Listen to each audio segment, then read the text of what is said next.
En Es Hispanidad creemos que la palabra es un espacio sin fronteras. Hoy nos acompaña un creador que ha cruzado todos estos límites con mucha valentía y con una voz bastante única, la del que escribe desde varios mundos y aún así logra pertenecer a todos. Domenico Chiappe nació en Lima, en Perú, pero pasó mucho de su infancia y su juventud en Venezuela, un país donde de alguna forma marcó su forma de mirar, de escuchar, de narrar y de hablar. Allí estudió biología marina, pero luego fue periodista, cronista, testigo de una sociedad que realmente estaba en total ebullición. En los años 90, cuando el Internet era apenas una promesa, se imaginó una nueva forma de literatura, la novela hipermedia, donde el texto, la imagen y el sonido se entrelazan para contar una historia sobre el petróleo, la modernidad y la fragilidad humana. En esta obra, que la llamó Tierra de Extracción, la convirtió en la obra pionera de la narrativa digital, al menos en español. Y con los años, Domenico vino a instalarse aquí a Madrid, donde ha seguido construyendo estos puentes entre géneros, lenguajes, la creatividad total. Él aquí ha sido reportero, editor, profesor, músico y sobre todo ha sido eso, un artesano de la palabra que no se conforma con la superficie de los hechos. En sus novelas como Tiempo de Encierro o en sus crónicas como Largo Viaje Inmóvil, ha explorado la precariedad, el desarraigo y la dignidad humana. En su más reciente libro, Violencias, vuelve a mirar al mundo con el rigor del periodista, pero la sensibilidad del poeta. Su trayectoria combina una disciplina de muchas raíces, la pasión de su corazón, la curiosidad de quien no deja de preguntarse qué es lo real y qué es lo narrado, y al mismo tiempo también se inspira como músico que ha hecho una memoria de una forma de arte. Abrazar el aire, apretar los dientes, es otra obra como homenaje al más íntimo, donde el dolor se transforma en belleza compartida. Hoy conversaremos con este escritor que ha hecho de la palabra un territorio de encuentros entre América y Europa, entre la tecnología, la emoción, entre el silencio y la música. Bienvenido, Domenico. Hay quienes escriben con palabras y quienes también lo hacen con imágenes y sonidos. Domenico Chiappe nació en Lima, creció en Venezuela y vive en Madrid. Escritor, periodista y pionero de la literatura multimedia, ha unido la ética del reporterismo con la libertad del arte. Su obra explora la memoria, el exilio y la música como refugio del alma. Hoy en Es Hispanidad, una conversación con una de las voces más innovadoras de la literatura hispanoamericana. Amigos de Diario, este es nuestro gran invitado de hoy, Domenico Chiappe, peruano, venezolano, español, hispano. En resumidas cuentas, un gran novelista, un innovador de la novela, un gran periodista también, una entrevista sin duda, Leopoldo, que promete dejarnos muchos titulares. Seguramente. Voy a empezar por hacerte una pregunta fundamental. ¿Qué huella te dejó cada país donde has estado? ¿Cómo te han marcado estos países en tu obra, en tu creatividad? ¿Y qué sientes que debes de contribuir a recordar esa huella? Yendo por orden, Perú, donde estuve solo los primeros 4 años, es mi intimidad, porque mis padres también son peruanos. Y entonces allí yo bebí su literatura, su música y su comida. Pero la que me ha dejado más huella, desde luego, ha sido Venezuela, que es toda mi idiosincrasia, digamos, mi exterior, mi forma de hablar, ¿no? La síncopa, las pausas, y también me ha dejado todo lo que está ahora en mi literatura, que tú has mencionado muy bien, ¿no? La memoria, la desigualdad, la justicia, todo eso que hay que retratar. Ahí yo conocí la pobreza y también el heroísmo. Y luego España, donde ya tengo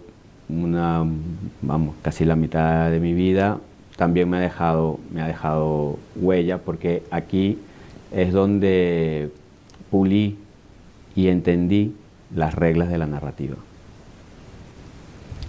Domenico, toda tu obra refleja perfectamente bien ese viaje existencial. Podríamos decir que tu obra transita entre el asombro y el desarraigo. Esta es la médula de tu obra, ¿no? Podríamos decirlo, ¿no? El asombro y al mismo tiempo el desarraigo, ¿no? Ese no pertenecer realmente a ningún sitio. Sí, el asombro, me encanta que lo menciones, porque hay que estar siempre abierto a la sorpresa. Además, la sorpresa es lo más hermoso que hay, lo que te puede llenar más de satisfacción. Eso te pasa con las artes. Si algo no te sorprende, si algo es repetitivo, pues decae, ¿no?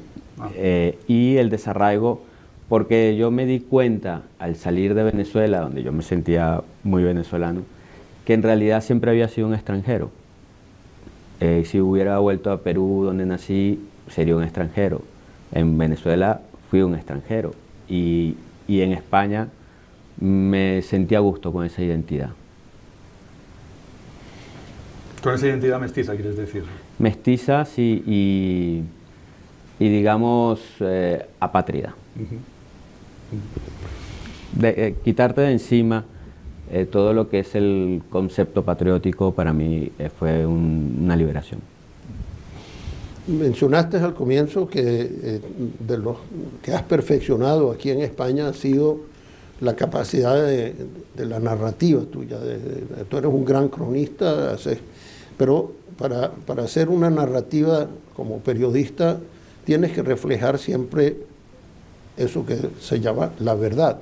La verdad tiene, todos sabemos, muchas caras, depende de dónde la mires, pero ¿cómo se distingue poder narrar y buscar la verdad y al mismo tiempo buscar la ficción y la perfección literaria que tú buscas en tus crónicas?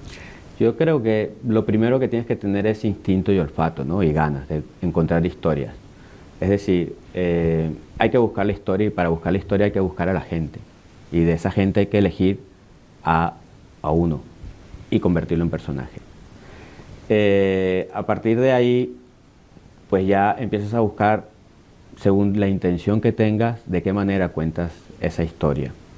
Y también, si esa historia, cuando la encuentras en la calle, tiene mejor proyección atado a los hechos, que entonces haces periodismo, o si tal vez se puede transformar en una ficción y así hacerla más universal. Y esas son a partir de ahí, cuando yo vine aquí, hacía eso instintivamente.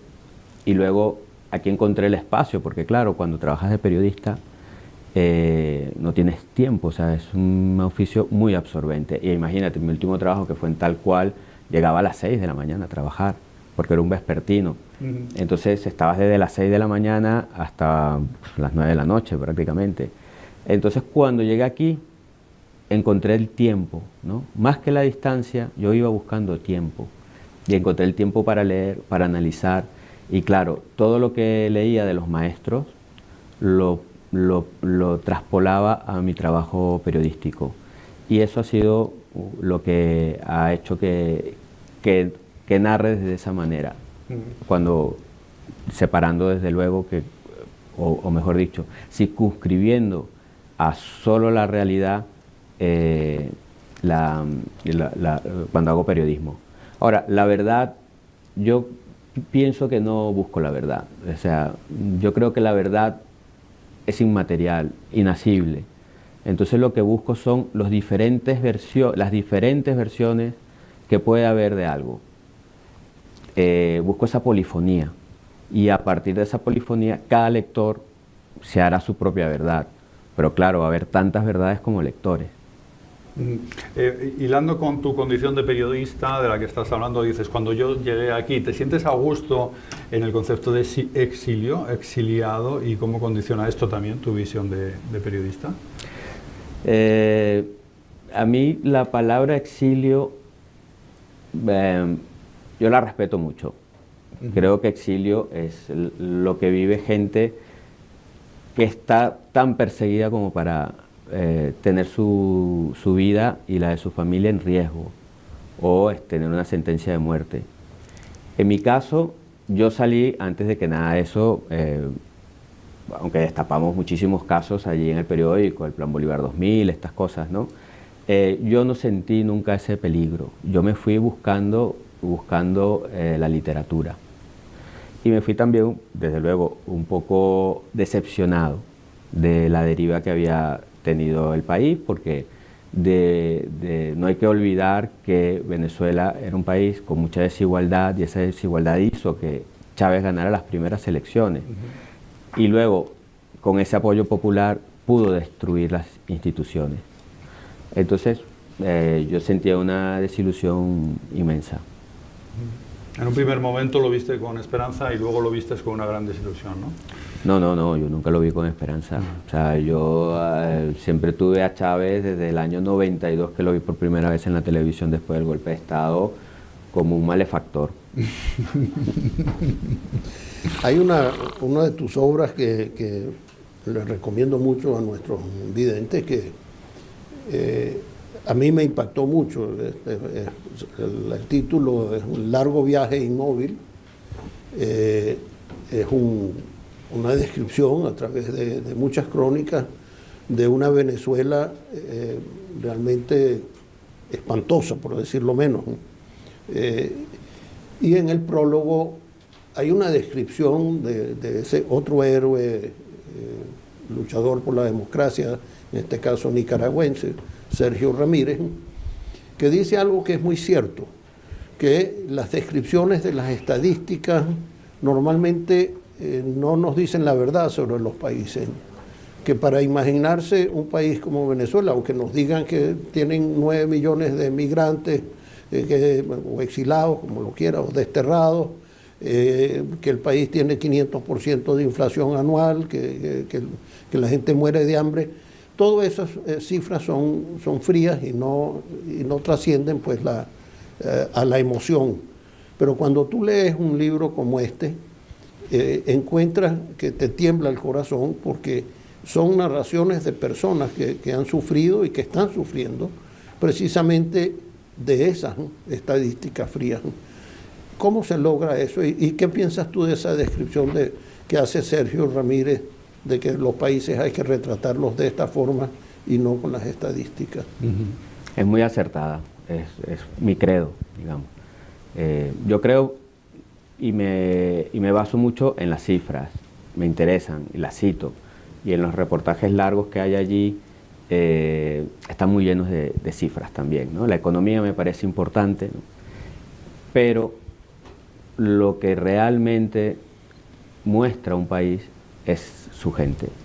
Entonces, siempre intento buscar qué es lo que, en tratar de entender al otro, en tratar de entender los que están viviendo esa situación que puede ser dramática, ¿no? Y que en el caso de Venezuela lo es. Pero también hay situaciones que no son dramáticas y que también se tienen que mostrar a través de las personas que lo viven. En este libro hay un gran marco que es el funeral de Chávez, ¿no? Que yo fui a cubrirlo para los periódicos de Vocento.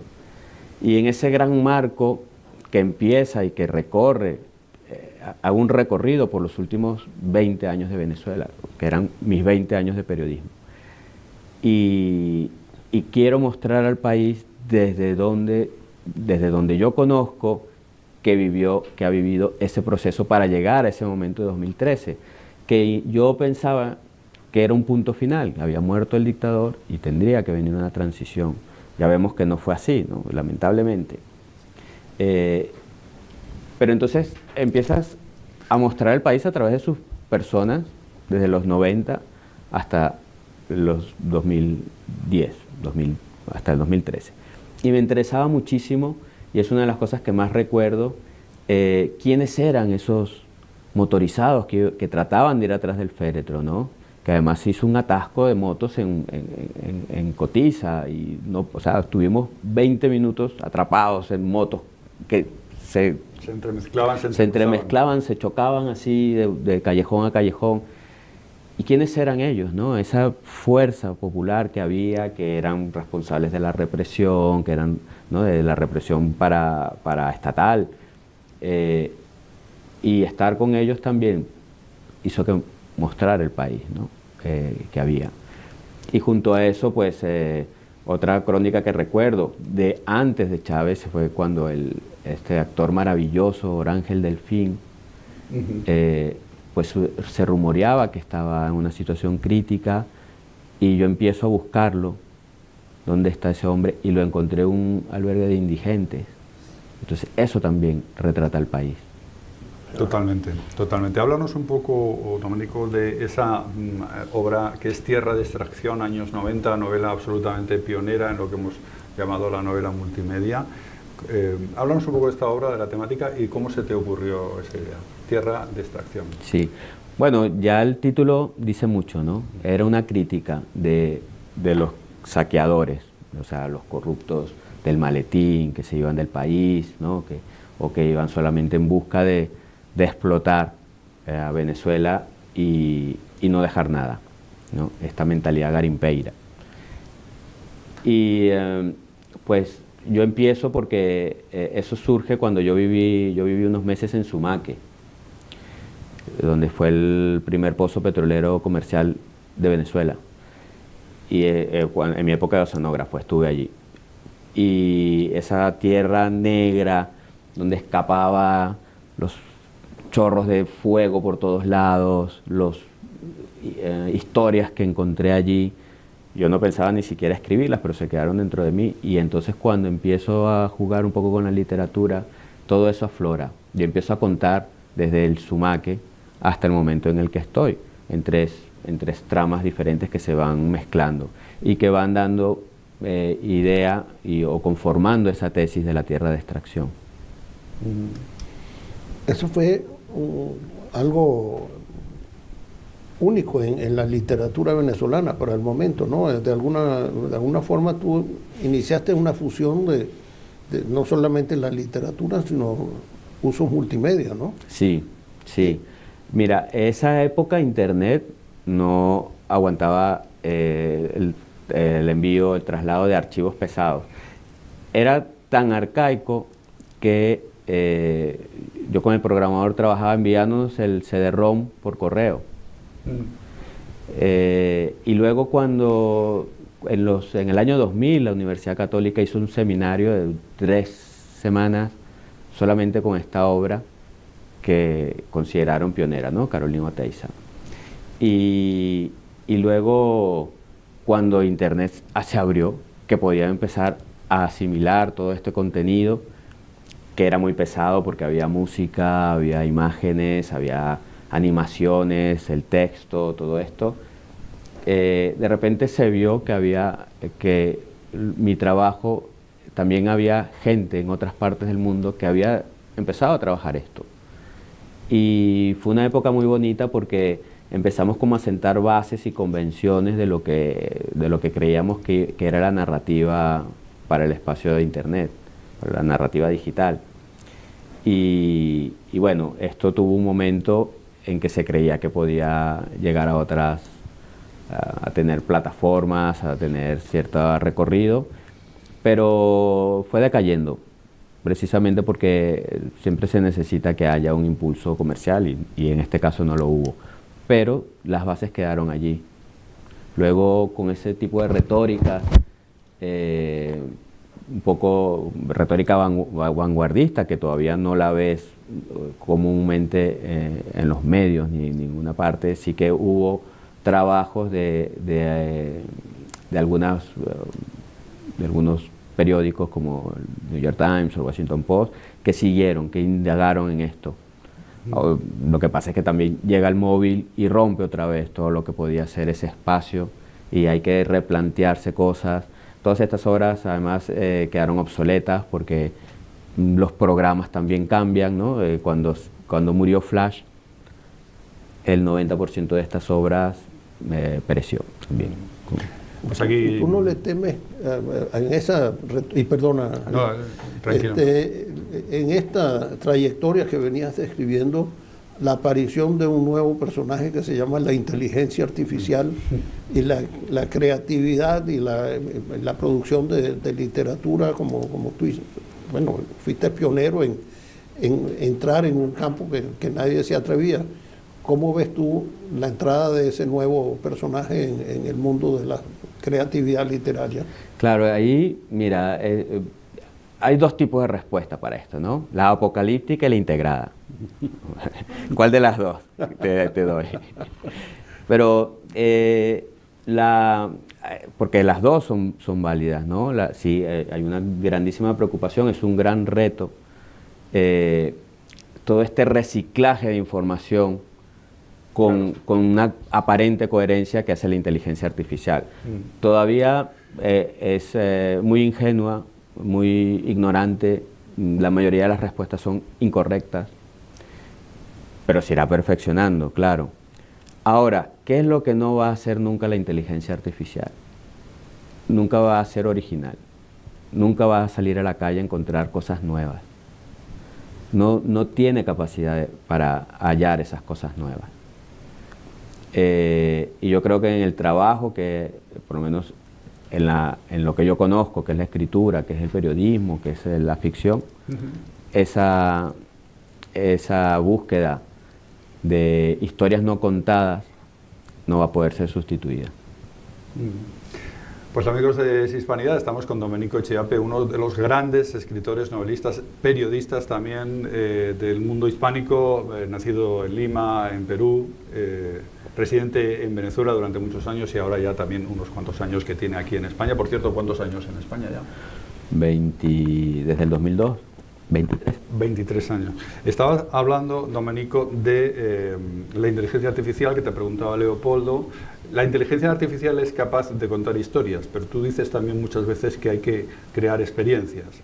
Esta puede ser la gran diferencia a la hora de valorar esta evolución vertiginosa y brutal de la tecnología, cómo condiciona también la labor creativa, ¿no?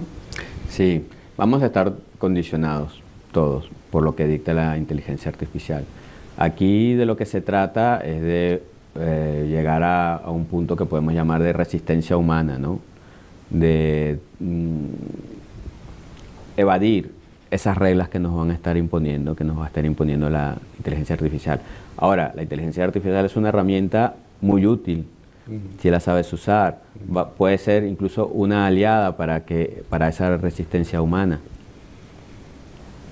Bueno, el último libro tuyo, tuve la fortuna de haber comenzado a leer, y un libro muy, muy duro, también se lo recomiendo muchísimo a nuestros televidentes, porque habla de un tema genérico, el título es Violencias, y habla de la violencia como un fenómeno social no particular, porque hablas de violencia doméstica, violencia digital, violencia social. Es decir, hay pequeñas narraciones que te adentran, y hay una frase tuya que dice: tal vez no podamos comprender mucho la violencia, no podamos nunca describir la violencia, pero libros como este a lo mejor nos ayudan a compartir el dolor de los que sufren la violencia. ¿Qué te llevó a escribir algo así? ¿Qué te inspiró en una cosa tan dura como esta? Sí, hay primero una experiencia personal también, o sea, un compartir ese mundo de la violencia que al final lo puedes compartimentar en tu vida y ocultarlo allí, pero siempre va a ser una burbuja que a veces sale, ¿no? Y entonces eso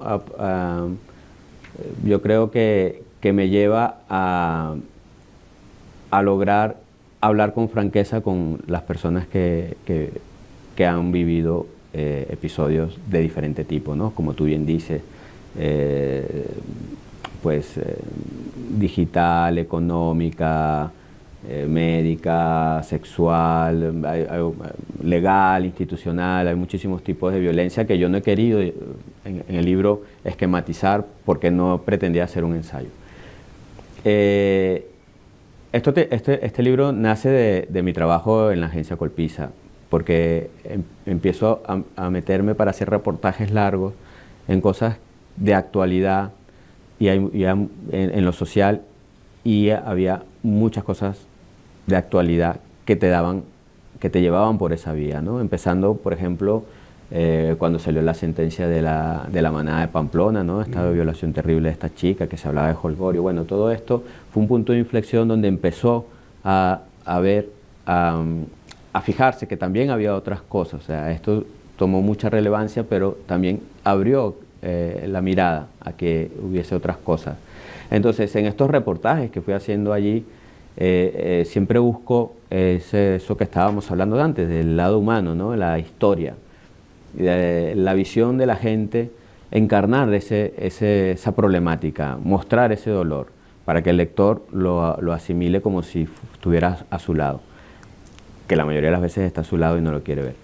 Y el libro surge porque todas estas conversaciones con estas personas, estas entrevistas, quedaban dentro de un reportaje donde hay muchas más fuentes. Muy pocas, muy pocas, un puñado de ellas solo salieron como entidades propias, pero la mayoría se disolvía lo que habíamos hablado. Y aquí quise rescatar solamente esa voz, esa primera persona que hablaba, que contaba su historia. Desde luego es un trabajo que no es de transcripción de una entrevista, sino en el que armas y relatas y das una coherencia de esos minutos, horas, y a veces he hablado en diferentes etapas, pero durante semanas con la persona a la que luego le doy voz y espacio, porque creo que son historias duras, aunque nunca, siempre huyo de lo morboso, pero también son historias de redención, de resistencia y de superación. También, hablando de tu papel como cronista, has mencionado ese episodio de la violación de la manada en Pamplona. Has retratado también muy bien lo que es el colapso venezolano en Largo Viaje Inmóvil. ¿Qué papel puede jugar la escritura, en este caso de un periodista, como resistencia frente a lo que está sucediendo, si es que tiene que jugar ese papel? No lo sé. Es una pregunta complicada, porque por una parte, si tú asumes que tiene que haber una resistencia per se, estás de alguna forma editorializando, ¿no? Y estás de alguna forma tomando un partido por algo. Yo creo que todos siempre tomamos partido y que la objetividad no existe, porque somos construcciones a partir de nuestras circunstancias, de nuestra cultura, de nuestro bagaje, de nuestra experiencia, de nuestros sentimientos, emociones, todo eso. Somos unas construcciones y de eso no te puedes evadir. O sea, tienes que asumir eso que eres y con responsabilidad lo que vas a mostrar. Pero eso que eres no puede influir en el hecho que vas a contar. O mejor dicho, tienes que lograr que haya un equilibrio en que eso que eres no tergiverse lo que vas a contar. Entonces, yo en estos casos, con personas que te tienes que acercar con honestidad y con el máximo respeto, y escuchar y creer sin ingenuidad, ¿no? Porque también contrastas y verificas todo lo que te dicen, ¿no? Si hay sentencia, si hay cualquier tipo de papel, otras personas, las personas que te van llevando a esa persona que encuentras, porque a veces haces una veintena de llamadas hasta llegar a la historia y la verificas, pero te tienes que acercar y contar la historia del otro, no la tuya. Y eso es un manto de protección. Es la misma protección que tienes cuando te acercas como periodista a zonas de riesgo no solamente físico, sino que más que físico, psicológico. ¿Cómo? Me encanta esta última descripción, el riesgo psicológico, y cómo lo defines, en qué momento se encuentra un periodista con un riesgo psicológico, como narrador, y luego si la sociedad entiende que puede haber ese riesgo para los de la profesión, o es algo que nosotros tomamos por dado y que allá ellos con su problema. Sí, porque te implicas y la cantidad de, por ejemplo en este libro, todas estas historias, lo que contienen, te puede llegar a apabullar y te puede llegar a paralizar. No me pasa a mí, más bien a mí me da como fuerza para seguir y seguir, pero es real si te detienes, ¿no? Yo me he dado cuenta, por ejemplo, con la salida del libro, que es una pregunta muy frecuente, de cómo haces, cómo soportas, como tal. Bueno, con esta cuestión del oficio, ¿no? De la profesión, y de implicarte de cierta manera, que no es distanciarte, pero sí tener claro de cuál es tu objetivo. También eres músico, Domenico. Ahora este episodio es difícil, delicado, el de mezclar la poesía y el jazz. Digo episodio difícil porque lo haces para recordar a tu hija, transformas el duelo en una creación artística, en este caso, en el proyecto Abrazar los dientes, abrazar el aire, apretar los dientes, que me parece un título muy sugerente. Transformas, digo, el duelo en una creación artística, el duelo por tu hija en una creación artística aquí, ¿no? Sí. Sí, eso hago. Es totalmente sentimental. Allí no hay ningún proceso cerebral, digamos. ¿Y cómo lograste eso de mezclar, componer música, escribir, hasta tratar de enseñar a través de tu dolor a los seres, a tus lectores, ¿no? Sí. De lo que significaba esa experiencia? Fue parte del proceso surge de la tristeza y es impulsivo. A partir de aquí, ¿te puedes considerar, Domenico, como un artista? Hemos hablado de tu faceta como novelista, como periodista, en este caso como artista, ¿no? En general. ¿Te consideras un artista? ¿Te sientes cómodo en ese concepto? No, realmente yo me considero más escritor, más una persona creativa, que en ocasiones está en un momento en el que está rodeado de gente y que de alguna forma sé coordinar esa cantidad de mentes y talentos que me rodean. Has dicho a veces que toda pérdida encuentra un nuevo lenguaje o obliga al menos a encontrar un nuevo lenguaje. ¿Qué quieres decir con esto? Bueno, yo creo que los lenguajes están allí para transformarlos. Y hay una transformación constante que pasa también con la forma de hablar, ¿no? Es algo vivo. Y entonces, por ejemplo, lo que hablábamos de la inteligencia artificial, ya se hablaba, es un proceso que también surge cuando empiezas a intuir lo que era Internet, Claro. O sea, hay una cantidad de cosas que no son un hecho, pero que tú puedes elucubrar que tienen ese potencial. Y ese nuevo lenguaje se crean tratando de aprovechar el nuevo potencial que puede venir. Muchas veces se fracasa, desde luego, ¿no? O puede ser un camino de ofuscación, pero es necesario hacerlo. En el aspecto musical de tu obra, obviamente debe tener alguna influencia la raíz hispanoamericana en tu música.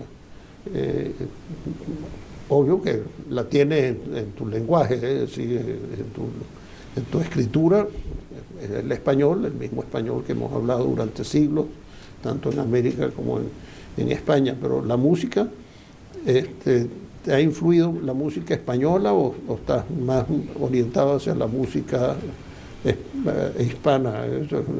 ¿Qué te dice tu corazón? Sí, mira, cuando hice Tierra de Extracción también compuse la música, ¿no? Y lo que contaba de que estás en un momento en el que estás rodeado de talentos, ¿no? En esa época estaba en Caracas y estaba rodeado tenía amigos músicos que tenían sus grupos, algunos grupos que eran bastante conocidos ahí en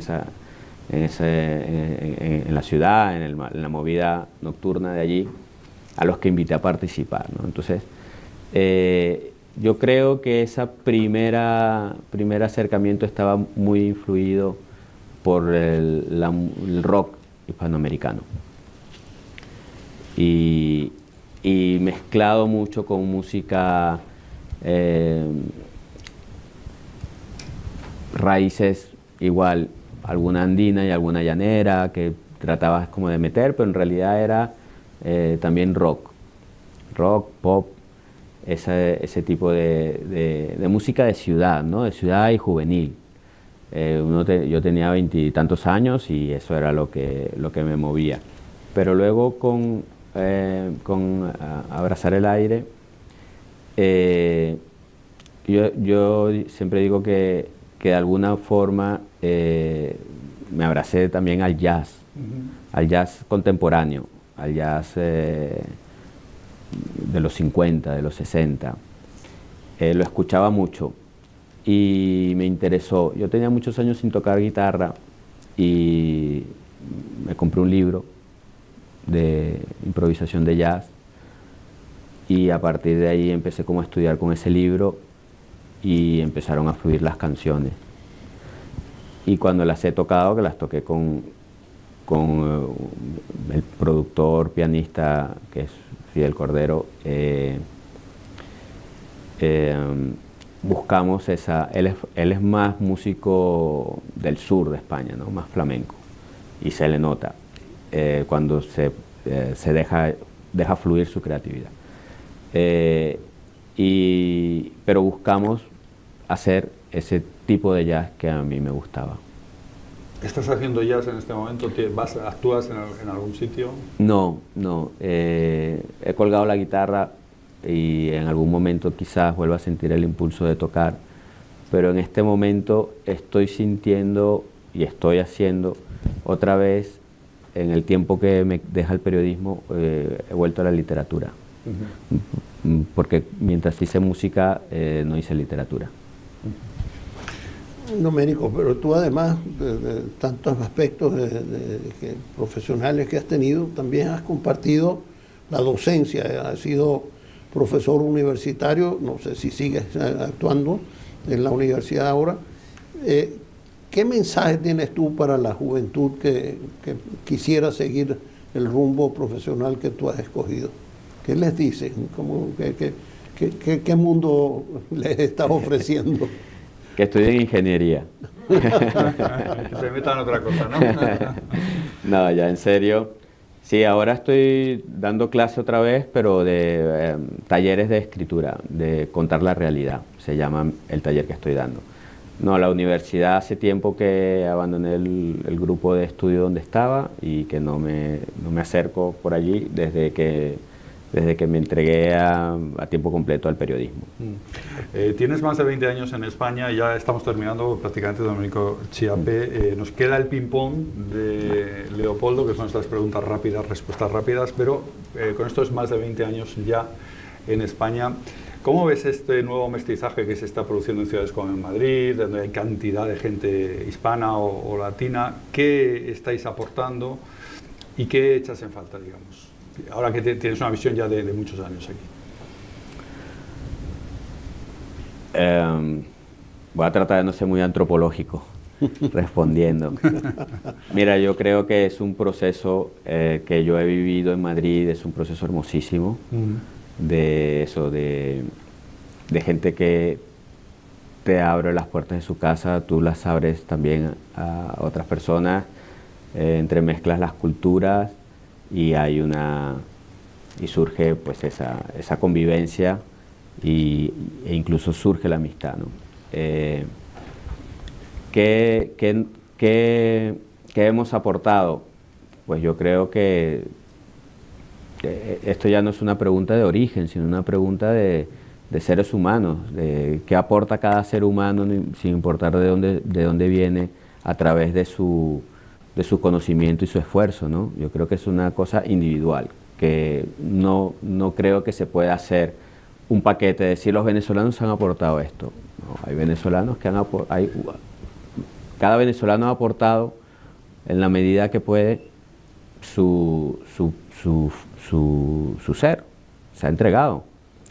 Y lo que falta, pues, no lo sé.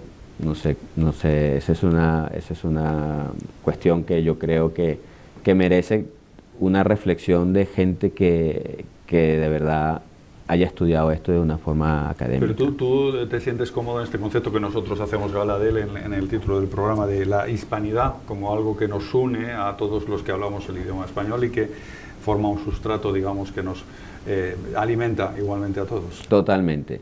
Bueno, no solamente el idioma. Hay unas raíces históricas, culturales, que cuando te pones a ver, por mucho que querramos decir que cada uno es diferente, que cada país, que cada región, que cada tal, es que cuando llegas al fondo del asunto yo veo a todos tan igual. Bonita respuesta esta. Bueno, vamos a ir al ping-pong rapidito. Preguntas y respuestas. Muy bien. Definitivas y definitorias. Un libro que te haya cambiado la vida. Si esto es un hombre, de Primo Levi. Una película que te haya cambiado o te haya influido. Ya está, es más difícil. Hay muchísimas películas, ¿no? Pero yo creo que la que me viene a la cabeza es Apocalipsis Now, de Coppola. Un lugar donde quisieras volver, siempre. No tengo, porque a donde quisiera volver es a donde hay recuerdos y yo aprendí cuando volví a Mene Grande que la geografía, o sea, la apariencia puede ser igual, pero la geografía humana cambia y ya no es el mismo sitio. ¿Algún sonido que defina Madrid? Para mí es el sonido del retiro al amanecer. ¿Un texto o una imagen que te recuerde, que te venga a la mente?